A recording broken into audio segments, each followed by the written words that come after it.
Boss. Oy, brother, ano yan? May nagtatanong sa comment. Anong tanong? Pwede daw bang mabaliktad yung supply ng MCB? Yung line side gagawing load side, tapos yung load side gagawing line side. Yung line side gagawing load side, tapos yung load side gagawing line side.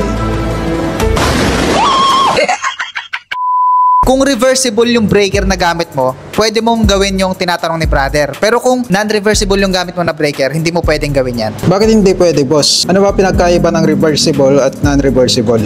Yung non-reversible na breaker kasi, kaibigan, kaya hindi mo pwedeng pagbaliktarin yung supply and yung load. Nakadesign lang siya in one-way current flow. Samantalang yung reversible na breaker naman, pwede ka magpadaan ng kuryente in both sides. So pwedeng sa supply side, pwedeng sa load side. So kung non-reversible yung breaker mo at nagkamali ka ng wiring, sa ilalim ka nagpadaan ng supply, tapos sa taas mo nilagay yung load, possible na magkaroon ng malfunction yung breaker kasi hindi nga siya nakadesign na two-way yung pwedeng daanan ng kuryente, unlike sa mga reversible na breaker. Ganun pala yun, boss. Yes, brother. Paano ba malalaman kung reversible o non-reversible?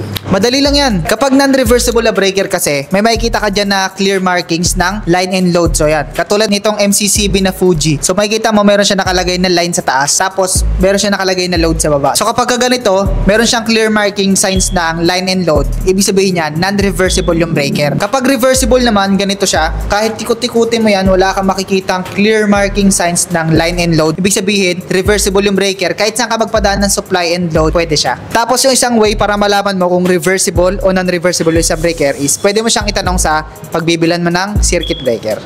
Okay. Last question na, boss. Anong brand ng breaker yung marirecommend mo kapag magpapagawa ng bahay? Pag pambahay, mga pang residential areas, kapag gagamit kayo ng ganitong miniature distribution panel, ang pinakamaganda gamiting breaker dito, kung meron talaga kayong budget, is itong Schneider brand na MCB. Ngayon, kung gusto mo na mas mura ng konti, pwede kang gumamit itong Wixim brand. Tapos, kung gusto mo gumamit pa rin ng mga metal panel board, ang pinakamagandang gamiting brand ng breaker dyan is itong GE brand na circuit breaker. Kung gusto mo naman na mas mura ng konti, pwede ka sa Royo panel set.